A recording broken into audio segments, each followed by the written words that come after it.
നമ്മളിനി വെറും പ്രതിപക്ഷം മാത്രമല്ല, ജനാഭിലാഷങ്ങൾ യാഥാർത്ഥ്യമാക്കി അധികാരത്തിലേക്ക് വരേണ്ട മുന്നണിയാണ് നമ്മൾ. അവർ പരാജയപ്പെട്ട സ്ഥലത്ത് നമ്മൾ എന്തു ചെയ്യുമെന്ന ചോദ്യത്തിന് ഉത്തരം പറയണ്ടേ?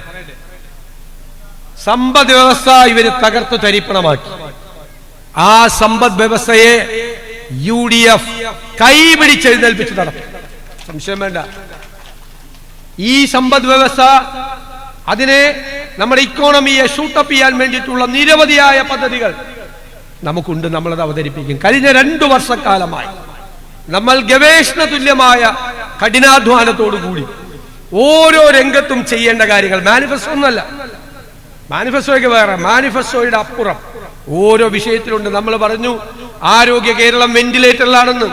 വെന്റിലേറ്ററിൽ കിടക്കുന്ന ആരോഗ്യ കേരളത്തെ ആരോഗ്യവതിയാക്കി എണീപ്പിച്ച് നടത്തണ്ടേ നമുക്ക്? കേരളത്തെ ആരോഗ്യ രംഗത്തെ ലോകരാജ്യങ്ങളുടെ ഡെസ്റ്റിനേഷൻ പോയിന്റ് ആക്കി മാറ്റാനുള്ള പദ്ധതികൾ 12-ാം തീയതി കോഴിക്കോട് പ്രഖ്യാപിക്കുകയാണ്.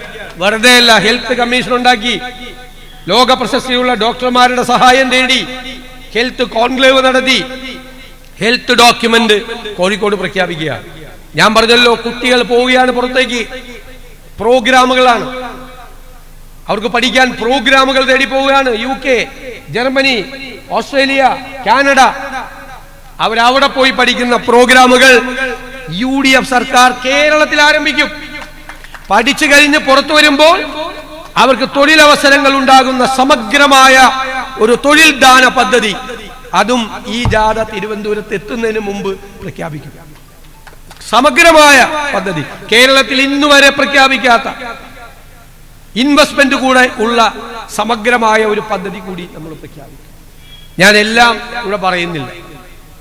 തീരപ്രദേശത്ത് കൂടി പോകുന്ന കോസ്റ്റൽ ഷിപ്പിംഗ് ഉൾപ്പെടെ, ഏവിയേഷൻ പ്രോജക്ട് ഉൾപ്പെടെ സ്വപ്നതുല്യം എന്ന് ഞാൻ വിശേഷിപ്പിച്ചു. അപ്പൊ എന്നോട് ഒരാൾ പറഞ്ഞു, സ്വപ്നതുല്യം എന്ന് പറയരുത്, ആദ്യം നമ്മൾ സ്വപ്നം കാണണം, എന്നിട്ടാണ് അത് യാഥാർത്ഥ്യമാകേണ്ടത്.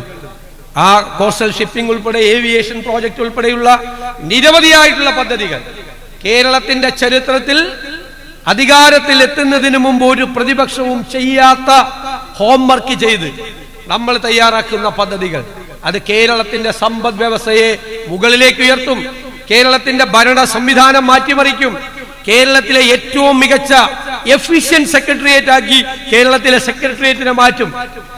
ഖജനാവിൽ നിന്നുള്ള ലീക്കേജ് ഉണ്ട്, ചോരുന്നത്, നമ്മൾ കൊടുക്കുന്ന നികുതി പണം ഖജനാവിൽ നിന്ന് ചോരുമ്പോൾ ആ ചോർച്ചയടയ്ക്കാനുള്ള പദ്ധതികൾ ഉൾപ്പെടെ ഇന്ത്യയിലെ 1ാമത്തെ സംസ്ഥാനമാക്കി നമ്മൾ ഈ കേരളത്തെ മാറ്റുക തന്നെ ചെയ്യും.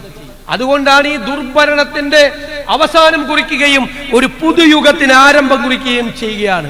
വെറുതെയല്ല പുതുയുഗ യാത്ര എന്ന് പേരിട്ടത്. ഒരു പുതിയ കാലം വരികയാണ്.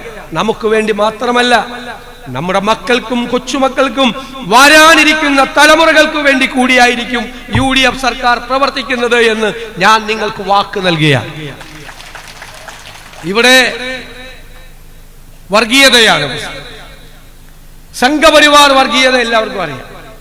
ഏത് സംസ്ഥാനത്ത് ചെന്നാലും വിദ്വേഷ പ്രസംഗം നടത്തി, മതങ്ങളെ തമ്മിലടിപ്പിച്ച് അതിൽ നിന്ന് രാഷ്ട്രീയ മുതലെടുപ്പ് നടത്തി ജയിക്കാൻ നോക്കിയാണ് സംഘപരിവാർ, BJPയും സംഘടനകളും, അല്ലേ?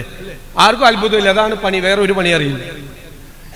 പക്ഷെ കേരളത്തിലെ CPM-ഉം അതേ വഴിയിലാണ്. കഴിഞ്ഞ പാർലമെന്റ് തെരഞ്ഞെടുപ്പിൽ കേരളത്തിന്റെ മുഖ്യമന്ത്രി പിണറായി വിജയൻ ന്യൂനപക്ഷ പ്രേമമായിരുന്നു. ആ പ്രസംഗം കേൾക്കണം നിങ്ങൾ, 35 ദിവസത്തെ പ്രസംഗമുണ്ട്.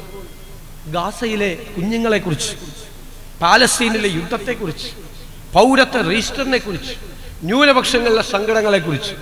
ഇതൊന്നും പറഞ്ഞിട്ട് ന്യൂനപക്ഷമൊന്നും ആരും വോട്ട് ചെയ്തില്ല. അപ്പൊ തെരഞ്ഞെടുപ്പ് കഴിഞ്ഞപ്പോ നേരെ പ്ലേറ്റ് മാറ്റി. പിന്നെ ഭൂരിപക്ഷ പ്രീണനായി ഡൽഹിയിൽ ചെന്ന് മലപ്പുറത്തിനെതിരായി ഇന്റർവ്യൂ കൊടുത്തു. മലപ്പുറത്തിനെതിരായിട്ട് ഇന്റർവ്യൂ അറിയാലോ, മലപ്പുറത്തിനെതിരായി കൊടുത്ത ആർക്കെതിരെ അറിയാലോ. അത് കഴിഞ്ഞപ്പോ കൂടെ നടക്കുന്ന കിങ്കരന്മാരെല്ലാം വന്നിട്ട് അവരെല്ലാം ഇതേ വർത്താനം തുടങ്ങി. മലപ്പുറത്ത് ജയിച്ചവരുടെ പേര് നോക്കണം, അവരുടെ മതം നോക്കണം വരെ ഈ മന്ത്രിസഭയിൽ ഇരിക്കുന്ന ഒരു മന്ത്രി പറഞ്ഞു. വേണ്ടേ? പറഞ്ഞില്ലേ? പിന്നെ ഇടയ്ക്കിടയ്ക്ക് ഇങ്ങനെ ഷോൾ അണിയിച്ച് സ്വീകരിക്കുന്ന ചില ആളുകളും, പിണറായി വിജയൻ ഇടയ്ക്ക് പൊന്നാട അണിയിക്കുന്ന ആളുകളും ഒക്കെ വർഗീയ വിദ്വേഷ പ്രസംഗം നടത്തി. ഇതിലേക്ക് CPM പ്രോത്സാഹിപ്പിച്ചു, ഇല്ലേ? ഈ തെരഞ്ഞെടുപ്പ് കഴിഞ്ഞപ്പോ ഭൂരിപക്ഷം ഇല്ല, ന്യൂനപക്ഷം ഇല്ല, ആരും കൂടെയില്ല, കൺഫ്യൂഷനാണ് മൊത്തം. ഞാൻ നിങ്ങളോട് പറയുന്നു, ഇവർ കേരളത്തെ വർഗീയവൽക്കരിക്കാൻ ശ്രമിക്കുന്നു. സംഘപരിവാർ സഞ്ചരിക്കുന്ന അതേ പാതയിൽ CPM സഞ്ചരിക്കുന്നു. അനുവദിച്ചുകൂടാ. നമ്മളൊരു തീരുമാനമെടുത്തിട്ടുണ്ട്, ഭൂരിപക്ഷ വർഗീയതയെയും ന്യൂനപക്ഷ വർഗീയതയെയും നമ്മൾ ഒരുപോലെ എതിർക്കും. ഒരു വിട്ടുവീഴ്ചയുമില്ല. തെരഞ്ഞെടുപ്പ് കാലത്ത് വോട്ട് കിട്ടാൻ വേണ്ടി വെള്ളം ചേർക്കില്ല.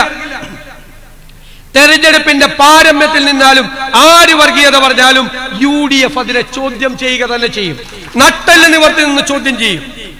ഞാൻ കഴിഞ്ഞ ദിവസം പറഞ്ഞു, ഉള്ളിത്തട്ടി പറഞ്ഞതാണ്, പിണറായി വിജയനും VD സതീശനും ഒക്കെ കുറച്ചു നാളത്തേക്ക് ഉണ്ടാവുള്ളൂ, പിന്നെ ഓർമ്മയാവും. കുറെ കഴിയുമ്പോൾ ഓർമ്മയിലും ഉണ്ടാവില്ല. പക്ഷെ കേരളമുണ്ടാകും, നമ്മുടെ മക്കളും കൊച്ചുമക്കളും ഉണ്ടാകും.